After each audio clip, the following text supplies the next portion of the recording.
যে বিএনপি জামাতের মধ্যে যে এক ধরনের টানাপোড়েন তৈরি হয়েছে বা একটা বিবাদ আমরা দেখতে পাচ্ছি। জামায়াত ইসলামের আমির ডক্টর শফিকুর রহমান একটি গণমাধ্যমে সাক্ষাৎকারে বলেছেন যে এখন সুষ্ঠু নির্বাচনের পরিবেশ নাই, এখন নির্বাচনে তেমন সুষ্ঠু হবে না, তার একটা শঙ্কার কথা তিনি প্রকাশ করেছেন। কিন্তু বিএনপি তো চায় এখনই নির্বাচন প্রশ্নে এই যে একটা বৈপরীত্য কিভাবে দীর্ঘ 17 বছর আমরা ফ্যাসিস্টের বিরুদ্ধে আন্দোলন সংগ্রাম করেছি, এটা স্বৈরাচারী সরকারের বিরুদ্ধে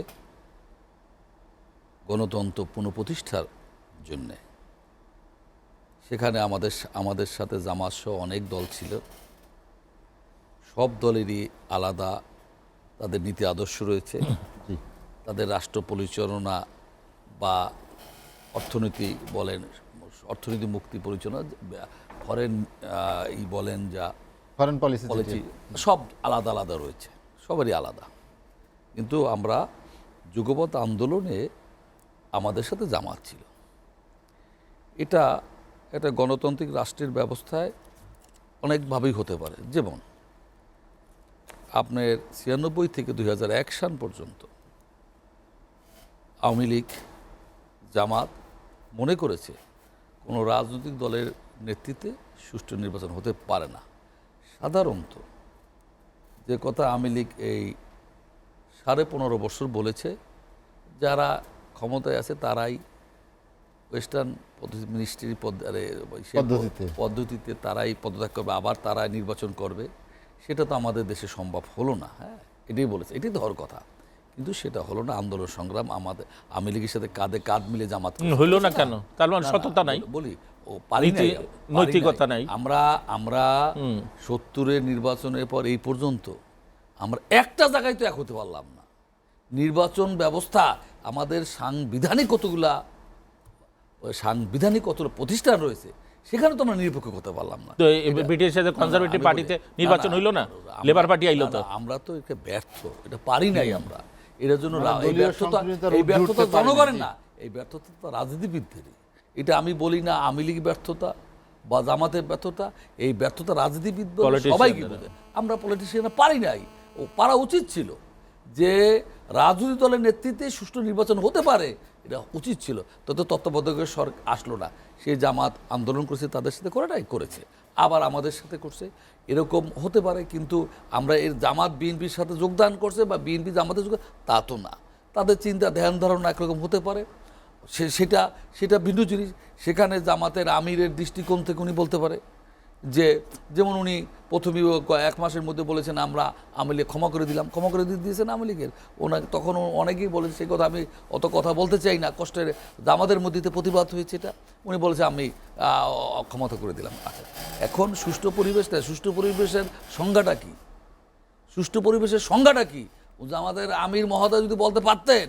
আমি জানি না ওনার নেতৃত্বে জামাত কোনদিন ইলেকশনে গেছে কিনা, ওনার নেতৃত্বে উনি জামাতকে কোনোদিন ইলেকশনে অংশগ্রহণ করেছে কিনা, সুষ্ঠু পরিবেশটা কি? তাহলে জামাত কিন্তু আওয়ামী লীগের 86 সনে ওই জাতীয় পার্টির নেতৃত্বে ইলেকশনে গিয়েছিল। সেই সময় সুষ্ঠু পরিবেশ ছিল আওয়ামী লীগের সাথে, মনে আছে? আমি এর সাথে সময় 88 সনে 2টা নির্বাচন হয়েছে। 86 সনে জামাত আওয়ামী লীগের সাথে স্বৈরাচার এরশাদের নেতৃত্বে ইলেকশনে অংশগ্রহণ করেছে। স্বৈরাচারী কথাটা বললেন না, এই কথাটা বললে আপনার উপরে কিছুটা পড়ে। আরেকটা বলি, এই রাষ্ট্রে কি করছে না করছে সবাই জানে। আর জামাত ইলেকশন গেছে, যায় নাই তো, সেই সময় ওনার তো সেই বলতে হবে সেই সময় পরিবেশ ছিল। এখন এটা বলছে কেন, আপনার কি মনে হয়? এটা ব্যাখ্যা ওনারা বলতে পারে, এটা ব্যাখ্যা ওনারা বলতে, ওনারা যদি মনে করে 2 বছর পর ইলেকশন করার ক্ষমতা আসবে, ক্ষমতা। আমরা কিন্তু বিএনপি ক্ষমতা আসার কথা 15.5 বছর একবারও বলি নাই।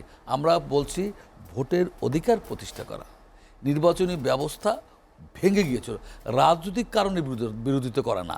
আপনি বলেন, আপনি সব কিছু বলেন, আপনি এইখানে যতদিন এই টকশো পরিচালনা করেছেন, বাংলাদেশের বহুত প্রথিতযশা রাজনীতিবিদদের আপনি দেখেছেন, কথা বলেছেন। ও এক একজনের চিন্তা চেতনা, ধ্যান ধারণা, রুচি আপনার অভিজ্ঞতা হয়েছে। একই দলের এক এক রকম না। আমাদের নেতা তারেক সাহেব সর্বশেষ যে কথা বলে, সব কিছুর ঊর্ধ্বে সবার আগে আমাদের বাংলাদেশ, সবার আগে তো বাংলাদেশ। এটা কথা আপনি ভাববেন না একবারও? আপনি একবার আমি তো একবার ভাবি আমি এই 40 বছর রাজনীতি আমি কি কি কি দিতে পারলাম জনগণের? না দিতে পারলাম সবুজ বিপ্লব, না দিতে পারলাম শিল্প বিপ্লব, না পারলাম এদেশের আইন শৃঙ্খলা। এই যে আমি 16 তারিখে 2টা দেশ ঘুরে আসলাম, আইন শৃঙ্খলা দেখলাম, একটা থুতু ফেললে 30,000 টাকা জরিমানা সিঙ্গাপুরে। আমি পুলিশ দাঁড়া রয়েছে বলছে একটা সিগারেট খেলে ভাই 30,000 টাকা জরিমানা বলতেছে, গোপনে দাঁড়া রয়েছে।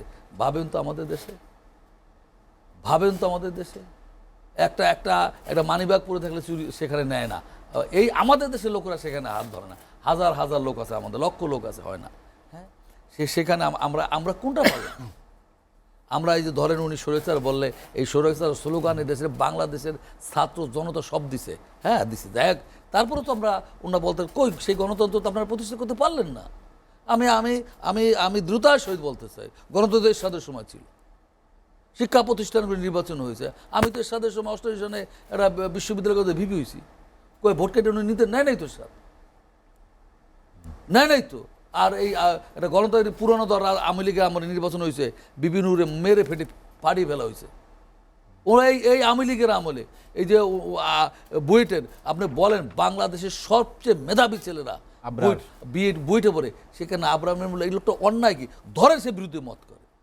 তা আমি ছাত্রলীগ এখন নিশ্চয়ই ছাত্রলীগের এইটা শিখে নাই, বিরোধী মতপথের কথা শুনতে হবে, তার কথা শুনতে হবে না, এটি তো গণতন্ত্র। আমি তার কথা শুনবো, আমি কি বলে সেটাই আপনি তাকে মেরে ফেললেন, যে করা ছেলে মেরে ফেললো, এটা আপনাকে তাদেরকে আমি প্রশ্ন করছি জেলখানায়। তোমরা এত বড় মেধাবী ছেলে, কি শিখলা তাহলে তোমরা? তা আমরা তো এখানেও আসতে পারি নাই। নীতি নৈতিকতা কি? বিরিয়ানি স্টুডেন্ট তাদের নীতি নৈতিকতা কি? নাই, সেখানে তো আমরা পারলাম না। এই 53 বছর এসে এখনো টকশোতে ভোটের কথা বলতে হয়। ইলেকশন কমিশনে যেই বসে সে একটা দলের হয়ে যায় ভাই। আপনি দেখেন তো স্বাধীনতার পর এই পর্যন্ত যে কটা ইলেকশন কমিশন হয়েছে একটা লোক পদত্যাগ করছি, আমি সুষ্ঠু নির্বাচন করতে পারলাম, পদত্যাগ করে নেই। সেটা কারণ আছে, ইচ্ছা থাকলেও পারে নাই। কারণ হইল যে দেশে চিফ জাস্টিসে লাথি দিয়ে ফেলে দেয়, অন্য 10টা প্যান ধরে বসে, আমাদের প্যান যদি ফিরে ফেলায় একটা জাস্টিস বা একটা ডিস্ট্রিক্ট জজ পদত্যাগ করলোটা, যে আমাদের প্রধান, আমাদের ফাদার, আমাদের অভিভাবক, তাকে লাথি মেরে ডিজি আর ল সেক্রেটারি দেশ ত্যাগ করতে বাধ্য করে। তো সেই দেশে আপনি পারবেন না রাতারাতি এত কিছু করতে। অন্ততপক্ষে আমি ডক্টর ইউনূস সাহেবের প্রতি আমার এরকমই শ্রদ্ধাবোধ। অন্ততপক্ষে উনি একটা জিনিস করে যান, ভোটের সিস্টেমটাকে উনি অন্তত পরিবর্তন করে দেন। শাহাবুদ্দিন সাহেব কিন্তু এর সাথে পতনের পর শাহাবুদ্দিন সাহেব কি তুলনামূলকভাবে একটা সুষ্ঠু নির্বাচন করেছে। দেখেন কি করেছে, 27 ফেব্রুয়ারি নির্বাচন হয়েছে, সেখানে আওয়ামী লীগ মন্ত্রী পরিষদ গঠন করে। আমি সাক্ষী, অমুক এই মন্ত্রী হবে, অমুক স্বরাষ্ট্রমন্ত্রী, মারামারি ভাই, মারামারি আই ওয়াজ প্রেজেন্ট দেয়ার। কি হবে, সেখানে নির্বাচন করে বিএনপি ক্ষমতা হয়েছে, নির্বাচন ফ্রি অ্যান্ড ফেয়ার হয়েছে। তো হয় নাই পারছে। শাহাবুদ্দিন সাহেবের কথা আজকে আজও মানুষ মনে করে। তুমি ডক্টর ইউনূস সাহেব লাইনে যাও, সেই লাইনে যাও। সিস্টেম আপনি ইলেকশন কমিশন নিয়োগ হয়েছে কোন পদ্ধতিতে? ঢাকা জাস্টিস নিয়োগ হয়েছে হাইকোর্টে কোন পদ্ধতিতে বলেন? পুরনো পদ্ধতিতে। আপনার পিএসসির মেম্বার নিয়োগ হয়েছে কোন পদ্ধতিতে? আমার সাথে খাতির, আমি কব উনি হোক, আমি বসলে তো আমিও কইতাম উনি হোক। আমি ল মিনিস্টার হইলে আমি বলতাম উনি জাস্টিস হোক, হইতো না? তাহলে কি সেটা কি হইলো? পরবর্তী আজকেও কালকে একটা নির্বাচিত সরকার এসে বলবে এই নিয়োগ সঠিক না, তার লোকে বসাবে। সেটি হইল কি? আপনার 5 মাসে আমি তো সন্ধিয়ান, সংস্কারটা কোন জায়গায় যাবে? কি সংস্কার হবে? এই নির্বাচন কমিশন নিয়োগ হয়েছে কোন সিস্টেমে বলেন? কোন সিস্টেমে হয়েছে বলেন? কোন পদ্ধতি, কি সংস্কার হয়েছে এখানে? পরবর্তীতে ধরেন যে সরকার নির্বাচিত হবে তারা তার দলের লোক বসাইবে। প্রস্তাবনা তৈরি করেছে, হয়তো সেগুলো কার্যকর করলে ভালো কিছু হয়তো না করুক। আমি বলি অন্তত পক্ষে এটা করুক। এগুলো নিয়ে একটা উনি যে জিনিসটা পাসপোর্টে বলেছে, সেটা এই যে যেমন ছাত্র রাজনীতির দোষ নাই, দোষ আমি কি করলাম?